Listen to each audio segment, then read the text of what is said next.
And Stephen, you bring up a good point, and I will ask the candidates in Green Acres to weigh in on this as well. You talk about how residents are still paying for the damages in 2005. 5 years after that storm, people are still waiting for some of the compensation that they were promised by the city. Should they at this point, and I ask this to both Councillor Campbell and Councillor Jessamine, should they abandon any hope that they will still see outstanding compensation that the city promised they would fight for at the federal level? And so perhaps I'll pose that question to Don Jessamine, and he can answer that in concert with the other question. I think, thank you. I think I'll answer your last question first. Yes, in my opinion, it has run the course, and to me it looks like there will be no monies coming federally to assist these people. What have we done? Can I go to that one? Yes, please. We have done an awful lot of work in that area. In July 5th, 2005, the basements in half of that area off Aberdeen was flooded. Since then, Councillor Campbell and I have held ward meetings, had meetings with... Don, maybe you could keep it focused on infrastructure. I asked, do you feel the infrastructure that's in place is suitable to handle another storm? This summer, it did handle it. It's been mentioned that there were 45 minutes or something away. I had no calls this year, so I would think that with the storms that we had, the infrastructure held up. But we have to do more. We didn't have a downpour like we had in 2005, and we need more work done. We had money committed to Park Avenue East, where we're going to run water out there through Paul's, and that will take a lot of pressure off that area. Retention ponds are going to be enlarged, and culverts taking water across First Street into land that we purchased will also relieve that area. And personally, I think that when we're finished with that, we have the flood situation under control. Thank you, Don. We'll ask Jan to respond to Don's comments. I think there is still a lot of issues of drainage in the Green Acres ward as well as the Richmond ward. My understanding is there's still a lot of surface drainage issues. I know that we've got a drainage issue that's on Garwood that's been outstanding over 30 years. And so I question the effectiveness of Councillors Jessamine and Margot on how you've been effective for lobbying for people getting compensation back for what's happened to them when this happened. I didn't see it happen, and all I heard was sympathy at the ward meeting. So I think there is a lot more work that has to be done on compensation for those people and more input from the city on what we can do to correct some of these problems. And some of them, like I said, have been outstanding for 30 years. All right, and Margot, I'll give you the opportunity. Do you feel any differently than Mr. Jessamine that should we still hold out hope for compensation from the 2005 flooding? Can I respond as well to the question that I didn't get a chance to respond Yes, to? I'll ask you to respond to this question first, and then I'll give you another 45 seconds. I know as a city council, we asked our mayor, and that was all of us as a city council, because we were all concerned, asked our mayor, and he wrote, and he met with the federal government, and he met with the provincial government, and he wrote, and he wrote, and he wrote. And the response was never positive, but he kept trying, and he keeps trying. So I'm not going to say that I don't think necessarily that it won't come, but I know how hard he's tried, and it hasn't come yet. I guess that's the bottom line. They also, when they said 45 minutes, I didn't receive any calls either, but I'll tell you what I did do. I phoned the people that I had dealt with, and I asked them, have you any flooding? Is there any flooding in your area? And they told me no. We have All right, I'll get you to shift your answer towards adequate flood protection. In my pamphlet, I told the residents that we spent over $8 million, close to $9 million in one term, more than any other ward in the city, to try and make sure this never happens again. That's your tax dollars. That's a lot of money. We worked very hard. Is it enough? Will it prove to be enough? I also said in my speech, I've done much, but I want to do more. And if there's more to be done, I'll do it. I'll work so hard for you that we'll get this problem solved. You won't have to worry about it. Next to the panel. I've lived in a few communities where over the years, on an annual basis, city councils have kept taxes at zero. And then after 4 or 5 years, they ding the residents with double-digit or close to double-digit increases. So my question will be of a general nature dealing with city taxation. Can the city afford 0% increases on an annual basis, or would you, as a councillor, prefer that 1-2% on an annual basis, even if the money isn't used, it can be put in a reserve for that day we know that eventually is going to come, i.e. the sportsplex pool, the golf course, whatever. I'd like to start by getting Sean Barry and Ramona Cooey, two council hopefuls, to answer. And then I've noticed Mr. Black would like to answer also.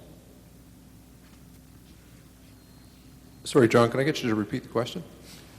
Would you be in favor of a 0 tax percent increase over the years and then pay for it when it's needed, or a gradual 1 or 2% tax increase per year? Even if that increase isn't needed, the money could be set aside as a rainy day fund, if you will. No, I'm more in favor of a gradual increase every year from 1 to 2% to keep up with costs that we need to provide services and infrastructure in Brandon here.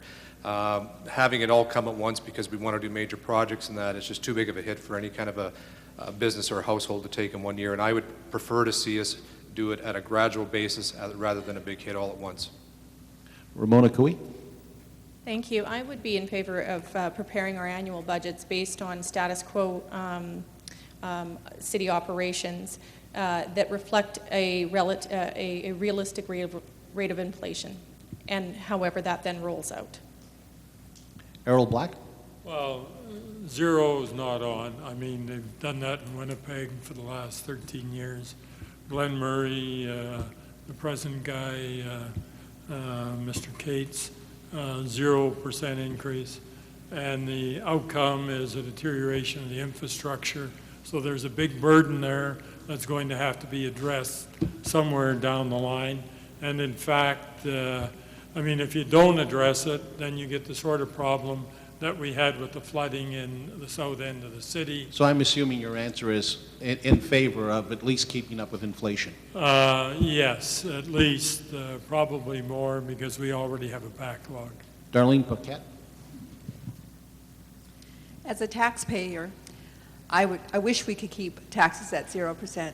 However, as Brandonites, we have to count our blessings and know that we're truly blessed with a great police service that we have and the firefighters that we have to service us. And our garbage pickup, it's made us all greener, even though we didn't kind of like it at the beginning. We're all about greener, and we kind of like that system now. So those services come with a dollar value attached to them. And our population is growing, therefore more people, more services needed. And we need to keep our infrastructure up as well. I know that there are some concerns in regards to grass growing out of sidewalks, and I know that everything has its place on a time cycle, and those things need to be addressed, and we may have to look at addressing them sooner. Len Isopson?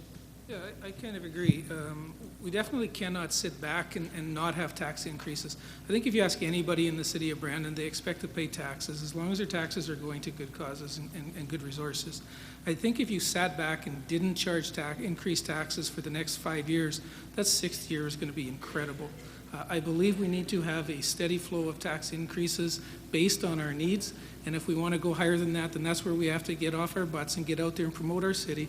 We're the 2nd largest city in Manitoba. Let's bring new people into Brandon, new business into Brandon, and increase our tax base that way. But that's in addition to increasing a nice, low, steady growth. Don Jessamine?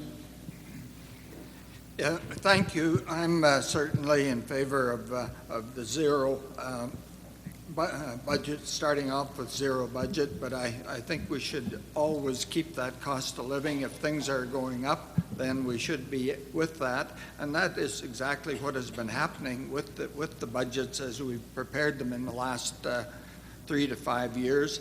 Reassessment certainly has made a difference, and it's hit people, but it wasn't that we were upping the tax. We were coming along with about a cost of living, and I'd like to see it stay handled that way. Mr. Fawcett, I'd like to ask you this question. Sure. As a former representative of the Chamber of Commerce, they were quite vocal in taxation increases. No, look at other ways. Your thoughts, 0 or gradual increases? Gradual increases. zero, there's too much catch-up time in the end of the day. But gradual increases, and the big thing that we've always been pushing for there was value for taxation. So, Stephen Montague? Brandon did have 0% increases for a few years in the 90s, and you look at some of our infrastructure and we're playing catch up on a lot of that, and I think it's something Len touched on. I think if residents know they're getting an efficient and effective spending of their tax dollar, they're more comfortable with a gradual increase. You touched on reserves, and that's something that hasn't been mentioned, and I'll use an example with the police station and the fire hall. Is we've known for 2 decades that we needed those, but there wasn't much money in the reserve funds to help alleviate the debt that the taxpayer is now paying for fully with interest on that. And so that's part of what we need to look at now with these, is if we can shore up money through efficiencies, is put it away for these major capital projects to save the taxpayer more money in the long run. Michael Blatherwick and Jan Chaboyer get to answer this, but I'll also ask you another question. Do you think a gradual tax increase of 1 or 2% would be an easy sell to residents? Well, for a long time, it's been tied to standard living increases anyways. And like everybody else, I agree with gradual. I'll go even one step further, that future large infrastructure spending should be limited as well. Personally, I'm a little worried that we've had a lot of large projects go through recently, and in the future, it should be pretty easy to calculate if we're going to maintain a gradual increase in the future. Perhaps we shouldn't overspend. If I may ask you a question on the infrastructure program, Ottawa is looking at whether or not they'll have a new program. The city says it's a 33-cent dollar, but that 33 cents on the dollar is increasing the city debt. So if there is an opportunity to get something built in the city with a 33-cent dollar, be it repaving of a road, a new sewer line, or a new wastewater treatment plant, what would your thoughts be on that? Well, fortunately, I'm working with the province right now. I've worked with federal programs such as the RINC infrastructure program and Manitoba Building Fund, so certainly even 60 cents dollars when we get the feds and the provinces in is definitely a benefit. But at the same time, I'd have to think that we have to keep in mind our residents. Yes, it's a discount, but if that discount is too much a price that's going to put some people on the street, I don't think it's worth it. I think we need to attract people to live in this city and not scare them away, and hopefully we can maintain a gradual tax increase to ensure that happens. Ramona Cooey, please. Could you please repeat the context of the question? Would you be in favor of a 0 tax % increase or a gradual tax increase? And even if the money isn't needed, placing that fund in a reserve for future use to kind of soften the tax blow down the road? Well, I believe I've already answered this question. I was the second person to answer, but I can make some further points. What I said was, and this is the process that we use with the school division, is that we set a status quo budget, and by status quo I mean status quo on services, and that would reflect current rates of inflation. So, I mean, that is how I would create our budgets from year to year. Whether or not we need to start reserve funds for individual projects, there's definitely something that we need to look at from our administration. I find it interesting, the answers that I'm hearing tonight, when many of the candidates here are talking about keeping a sportsplex open when we've already made a financial and legal agreement to continue with the partnership with the Y, and that we know that this will have a significant impact on next year's property taxes. My forgetfulness to cross off your name gave you 45 seconds.